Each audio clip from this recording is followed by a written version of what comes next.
Olá, dando sequência no que estamos mostrando do dia a dia do nosso escritório, sobre a questão de alguns temas que são polêmicos, que fazem sentido para os nossos clientes, para os nossos seguidores, hoje nós vamos falar sobre proteção patrimonial. Esse é um tema que eu vou dizer que entrou na moda porque nós tivemos uma explosão de demanda durante a pandemia e isso vem até agora. Isso porque proteção patrimonial deixou de ser uma demanda de abastados financeiramente. Proteção patrimonial tem outros vieses, né, se a palavra existe. Então, hoje tem uma questão mesmo de planejamento sucessório, proteção patrimonial contra credores mesmo, questão de gestão, inclusive. Então, vamos discutir agora o tema proteção patrimonial. Então, para a gente começar, estou aqui com o Alex e com o Thiago, vamos dar uma definida no que é proteção patrimonial. Queria que vocês falassem um pouquinho sobre isso. Eu gostaria de agradecer o convite novamente, obrigado. Bom, primeiramente a gente tem que pontuar que a atividade empresarial é uma atividade de risco, especialmente aqui no Brasil, por conta da alta carga tributária, processos trabalhistas e tudo mais. Então, nada mais justo que o empresário possa escolher o que fazer com o patrimônio pessoal dele. E, para isso, é muito importante um planejamento patrimonial, até para que ocorra o início da sucessão do patrimônio, né? Então, o planejamento patrimonial e sucessório é muito importante para dar esse viés, esse respaldo ao empresário. Muito embora a pessoa jurídica tenha personalidade própria, fato é que, em alguns casos, pode a pessoa física responder com o patrimônio pessoal. O planejamento patrimonial e, em especial, a criação de holding patrimonial, que é um dos meios de planejamento, ela dá uma camada, uma proteção a mais no patrimônio do empresário. Além disso, você pode, também com esse instrumento, preparar a sucessão, né? Você faz essa holding e você inclui como sócios os sucessores, e eles serão cotistas. Então, você transfere um patrimônio numa pessoa jurídica e os herdeiros se tornam cotistas. Isso facilita muito em termos de inventário, recolhimento de imposto e tal, mas é um assunto que a gente vai abordando ao longo do tema. Eu queria fazer uma analogia, né, que o empresário é como um jogador de cassino. Então, nos anos de 2017 e 2018, nós tínhamos um cliente lá perto de Foz do Iguaçu, né, e eu fui todos os meses para lá e nós tínhamos o hábito de dar uma esticadinha até Foz do Iguaçu para comprar vinho na Argentina, né, comer lá, azeite, tinha a oferta de bons produtos lá com baixo preço. E uma das coisas que a gente fazia era dar uma passada no cassino. Eu gosto de jogar poker e nós passávamos lá no cassino para jogar poker. E aí, o que nós estabelecemos como meta? Porque a primeira vez você vai lá, pega $100 e compra em fichas, aí você começa a jogar, ganha um pouco, e a regra é que o cassino sempre ganha, né? Então você ganha um pouco de dinheiro, você se empolga e continua jogando, e daqui a pouco você perde tudo e você está sem $1 daqueles 100 que você começou. E aí, como nós íamos todo mês, nós definimos uma estratégia. Então, nós vamos começar com $100.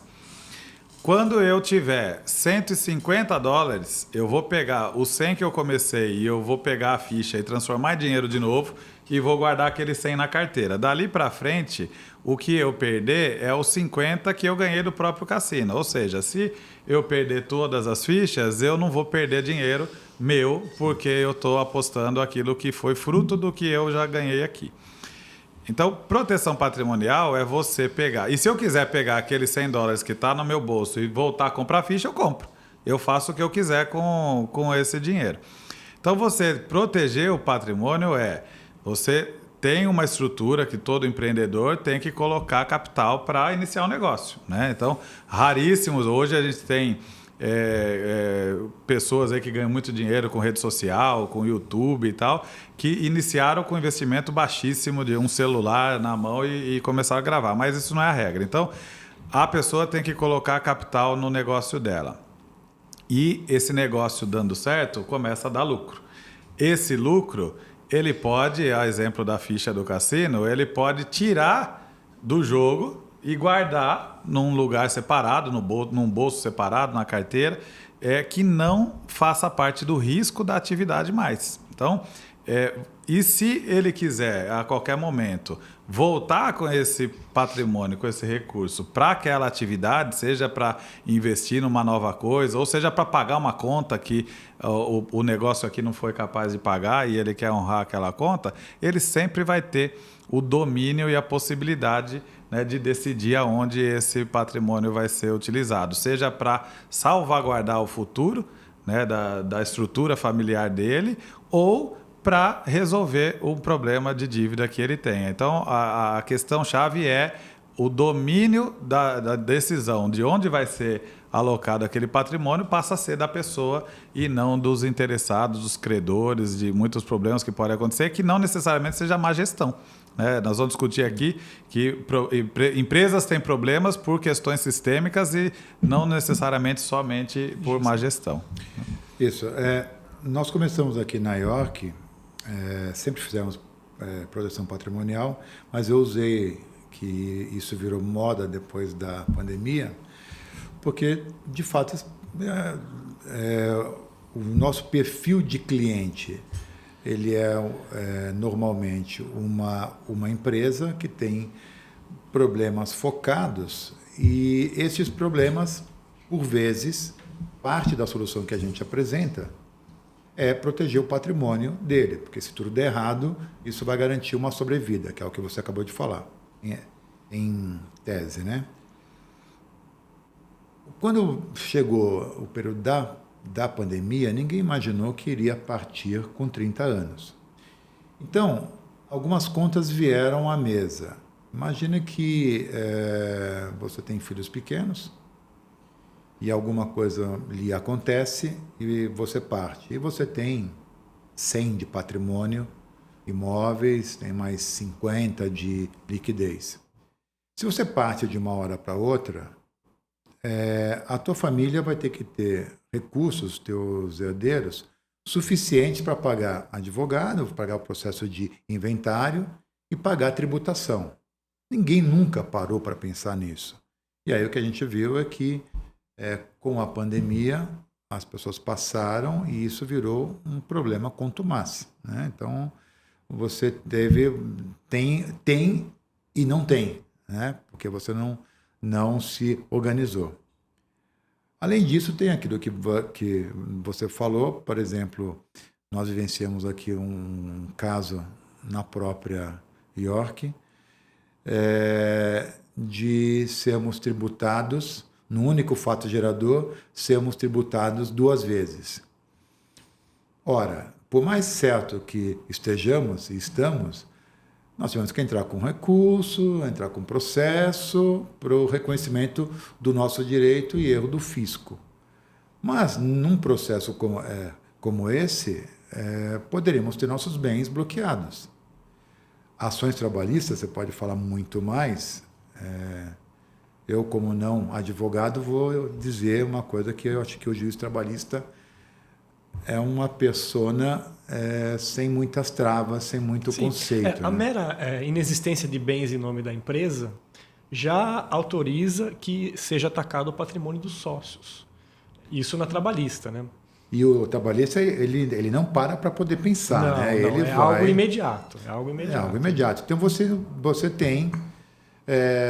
hoje você está bem, amanhã entra com uma ação, você tem um bloqueio. Como que fica a tua vida depois disso, né? Então, é óbvio que existe a questão de credores de outra natureza e que, de fato, o empresário, por qualquer razão, está incorrendo em alguns processos. Então você protege, mas tem essas ações fortuitas e que requerem que você se proteja. E além disso, tem a questão tributária. Acho que você pode falar um pouquinho sobre você ficar na pessoa física. Aliás, o Alex também é tributarista. Então, você ficar com os bens na pessoa física, você tem um tipo de tributação, e quando você passa não necessariamente para uma holding, mas para uma outra empresa, você tem outra tributação. Né? E eu acho que é importante também deixar bem claro, Jaime, que a holding não é o único instrumento de planejamento patrimonial. Ele é um dos. Né? Nós temos a doação com reserva de usufruto, e também temos o testamento. O testamento não é muito utilizado aqui no Brasil, mas é um mecanismo muito eficaz de planejamento patrimonial e sucessório. O Estado de São Paulo, atualmente, para doação, ele aplica a alíquota de 4% do valor do que está sendo doado. Existe a causa, o teto ali de isenção, né, que não vai incidir o tributo, que é até 85 mil e alguns quebradinhos no ano de 2023, mas o que passar disso, ele é tributado. Existe também um projeto de lei tramitando na Câmara, aqui no Estado de São Paulo, para que essa alíquota de 4% seja progressiva até 8%. Né? Então, muitas vezes as pessoas pensam, olha, eu queria doar um bem com reserva de usufruto para os meus filhos, mas eu não vou fazer isso porque eu não quero pagar 4% agora. Só que o 4% agora pode se tornar barato se, eventualmente, for aprovado esse projeto de lei e for instituída a alíquota progressiva até 8%, que já é aplicado no estado do Rio de Janeiro, por exemplo. Né? Então, tem que ter esse planejamento. Mesma coisa com testamento. Testamento, hoje, um testamento público, você vai pagar as custas do cartório. E você pode deixar direcionado o patrimônio para quem quer que você queira. Lembrando que qualquer pessoa pode doar 50% do seu patrimônio para quem quiser. Quem quiser. Não precisa ser parente, não precisa ser filho, não precisa ser pai, não precisa ser cônjuge ou companheiro. Ele pode fazer a doação por uma pessoa qualquer, por um terceiro qualquer. Resguardado os outros 50%, que aí sim ele tem que ser destinado, que é o que a gente chama de legítima, ele tem que ser destinado aos herdeiros, ao cônjuge ou, na falta de descendente, aos ascendentes. Então, a holding, muita gente procura, principalmente na pandemia, né, que o brasileiro, nós, não tínhamos essa experiência de morte próxima a gente.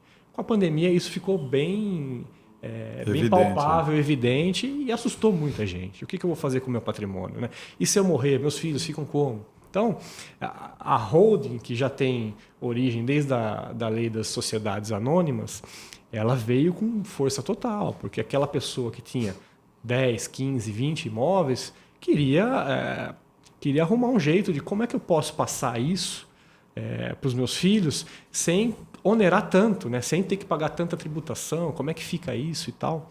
Então, essa questão veio muito à tona na época da pandemia. Sim, e tem uma questão que eu acho que, do ponto de vista de proteção, porque nós temos aí a parte da proteção, a parte de sucessão, né, de todo esse planejamento, de redução da tributação, né, nessa etapa de sucessão, porque todo mundo que tem patrimônio vai chegar o dia, né, da sua morte, e os herdeiros vão ter que administrar, como você disse, ninguém está preparado para custear, né, esse trâmite aí de transferência dos bens. Mas tem uma questão que é ligada à proteção. Eu vou dar o exemplo de um cliente nosso, ele de uma família extremamente, né, abastada. Ele administrava uma das empresas do grupo, que era uma transportadora, que faturava, em meados aí de 2017, 1 bilhão por ano.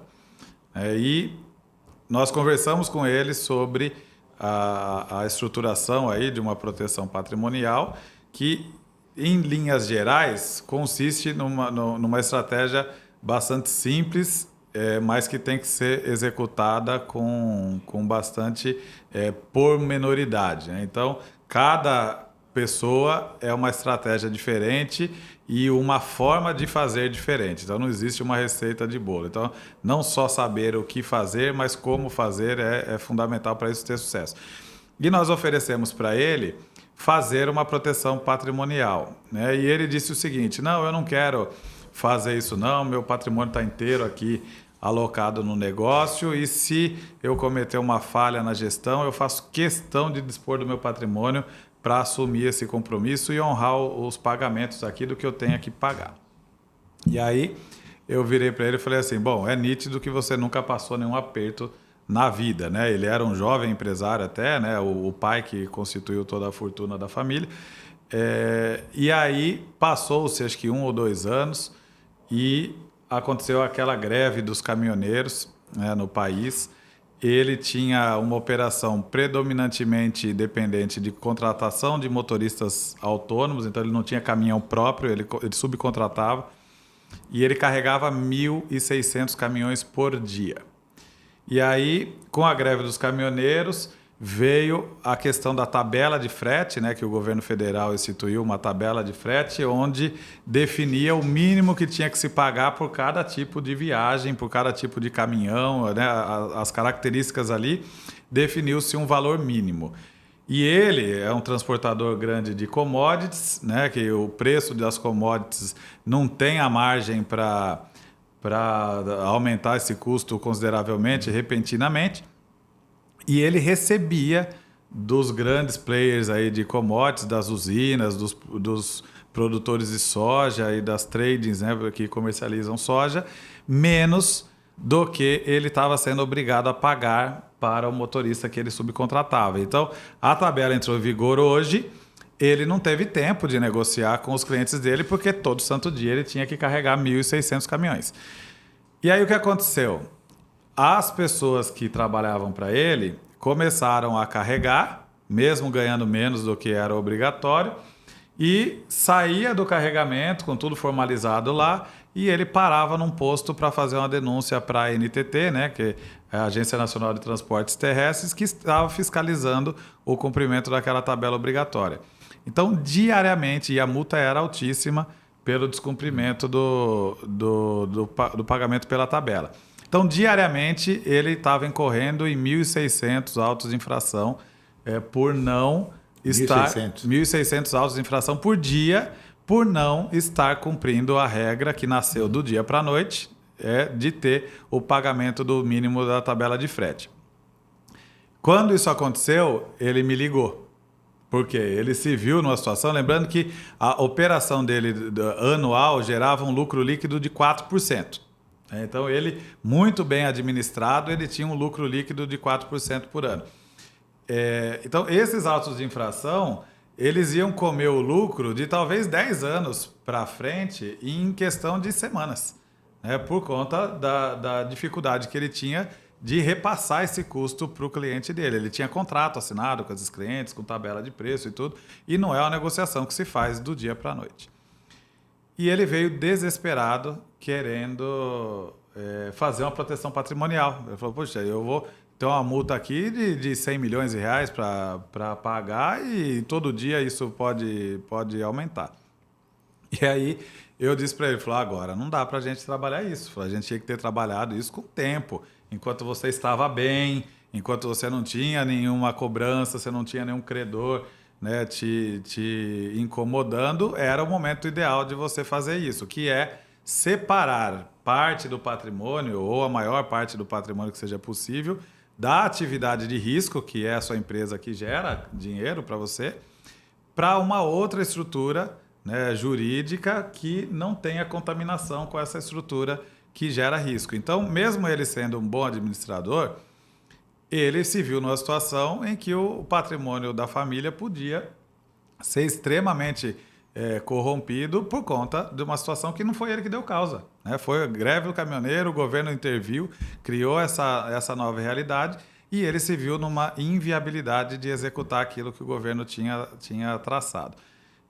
Qual foi a medida que ele teve? Ele reduziu os carregamentos dele em 70%, o que gerou problema, porque ele tinha um custo fixo da empresa, e quando ele reduz o faturamento, o 4% que ele tinha de lucro lá já foi para o ralo já no primeiro mês. E ele passou quase 120 dias com o carregamento em 70% menor, até que ele conseguisse negociar com os credores, com os clientes, uma tabela de frete que fosse viável e compatível com o que o governo federal tinha estabelecido. Então, ele estava num ambiente extremamente confortável, de anos de operação, a empresa já tinha mais de 30 anos de existência, e do dia para a noite o jogo virou e ele se viu numa condição de perder todo o patrimônio da família por conta de uma situação como essa. Então, se você faz o planejamento e você, como eu usei o exemplo da ficha do cassino, falou, eu vou transformar o dinheiro que está em ficha em papel e guardar ele em outro lugar. E eu decido se eu quero botar esse dinheiro de volta no jogo ou ele fica lá fora. Então, se a empresa dele quebrasse por conta dessa situação, que não foi ele que causou, não foi má fé dele, não foi fraude, não foi absolutamente nada. Não era nem um evento previsível. Exatamente, né? Era um risco que a gente chama de risco sistêmico, né? Que as coisas podem acontecer que a gente não domina. A pandemia é uma questão do risco sistêmico. E ele não enxergava isso como uma necessidade. E a partir dessa experiência, ele teve muito prejuízo, mas conseguiu retomar, né, a movimentação dele normal. Vai levar anos para recuperar o prejuízo que ele absorveu ali, mas ele passou a entender a importância de um planejamento. Então, essa é uma questão que inteligente. Eu ouvi uma frase que diz assim: existem 3 tipos de pessoa no mundo: o tolo, o inteligente e o sábio. Né? O tolo é aquele que erra e não aprende com o próprio erro. O inteligente é aquele que erra e aprende com o próprio erro, e o sábio é aquele que vê o tolo inteligente errando e aprende com o erro dos outros. A gente não vai conseguir ser sábio o tempo inteiro, mas a gente não pode se permitir ser tolo jamais. Então, vendo esses problemas que outras pessoas têm, se você não tem problema, vai atrás de fazer um planejamento, resolva isso antes que você tenha um problema. Se você tem um problema, tenta resolver o máximo que der. Muitas vezes não dá para resolver proteger todo o seu patrimônio mais, mas você vai conseguir, né, amenizar muito aí o seu problema e você tem condições de gerar mais negócios com um patrimônio protegido que seja capaz de pagar a conta desse negócio que deu errado. Você tocou num ponto importante. Essa é uma outra natureza da proteção patrimonial. A gente falou sobre a questão tributária, o planejamento tributário, a questão sucessória. E proteção patrimonial também é uma ferramenta de gestão. É uma ferramenta de gestão. Ninguém nunca explora esse lado, mas o fato de você estar com toda a tua liquidez, com o teu patrimônio em uma outra situação, afastado do potencial problema, te dá uma possibilidade de você gerir muito melhor o negócio como um todo, sem colocar em risco. Né? Então, acima de tudo, também uma questão de gestão.